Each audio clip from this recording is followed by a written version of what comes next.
এক আলেম তার ছাত্রকে বাড়িতে নিয়ে গেছে নারিকেল পেড়ে দেওয়ার জন্য। তো ছাত্র নারিকেল গাছে অর্ধেক ওঠার পরেই চিৎকার করতে করতে সে তাড়াহুড়া করে নেমে গেল।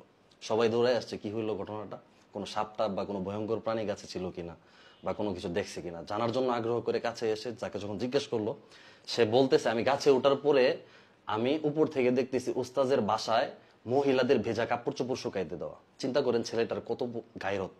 সে গায়রত মানে হচ্ছে আত্মমর্যাদা বোধ।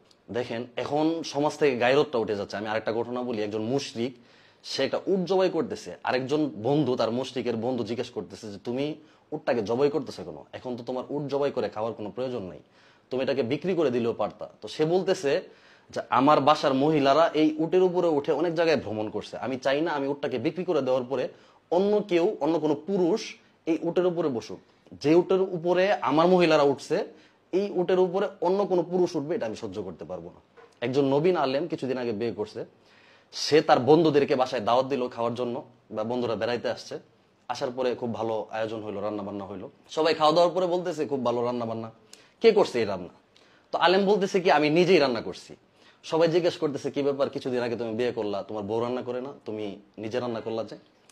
তো আলেম যে কথাটা বলছে এটা শুনলে আপনারা অবাক হয়ে যাবেন। সে বলতেছে আমার ওয়াইফ রান্না করবে, আমার বউ রান্না করবে, তারপর আমার বন্ধুরা সেই রান্না খেয়ে বলবে যে রান্না খুব মজা হয়েছে, তার ব্যাপারে চর্চা করবে, আলোচনা করবে, কিছুক্ষণ চিন্তা করবে, কথাবার্তা বলবে, এটা আমি সহ্য করতে পারবো না। এটাকে বলে গায়রত। এখন সমাজ থেকে দিন দিন গায়রত উঠে যাচ্ছে। ওই দিন আমি ফেসবুক স্ক্রল করতেছি, হঠাৎ করে আমার সামনে একটা পোস্ট আসলো যে আমার স্ত্রীর ছবি তো ফেসবুকে দেওয়া দূরে থাক, বন্ধু মহলে আমার ওয়াইফের নামটা পর্যন্ত আমার উচ্চারণ করতে গায়রতে লাগে। এটা ছিল সাহাবায়ে কেরামের অভ্যাস।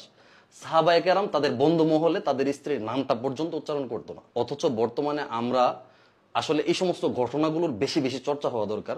আমাদের যদি সবাই এই সমস্ত ঘটনাগুলো জানি, তখন আমাদের নিজেদেরও আত্মমর্যাদা বোধ জাগবে। এত পরিমাণে কাপল ব্লগ বা বিভিন্ন কাপল ছবি সোশ্যাল মিডিয়ায় ছড়াছড়ি, এই জিনিসটা আসলে মুসলমানদের গায়রত বোধটাকে নষ্ট করে দিচ্ছে, ধ্বংস করে দিচ্ছে। খুব বেশি বেশি এই সমস্ত ঘটনা চর্চা হওয়া দরকার। যারা নিজেদের স্ত্রীকে মানুষের সামনে প্রকাশ করে, স্ত্রীকে দিয়ে ব্যবসা করায়, মানে স্ত্রীকে পর্দা থেকে বের করে হারাম পন্থায় স্ত্রীর চেহারা দেখিয়ে, রূপ দেখিয়ে যারা বিজনেস করে, টাকা ইনকাম করে, উপার্জন করে, তারা হলো দাইয়ুস। আর দাইয়ুস কখনো জান্নাতে প্রবেশ করবে না। আমার পিছনে স্ক্রিনে দেখতে পাচ্ছেন, দাইয়ুস জান্নাতে প্রবেশ করবে না, সুনানে আহমদ, এটা একটা হাদিস। যাই হোক, এই সমস্ত ঘটনাগুলো সবাই বেশি বেশি চর্চা করবেন। ভালো লাগলে ভিডিওটা শেয়ার করে দিবেন। ভালো থাকবেন সবাই। ধন্যবাদ সবাইকে ভিডিওটা শেষ পর্যন্ত দেখার জন্য। আসসালামু আলাইকুম রহমতুল্লাহ।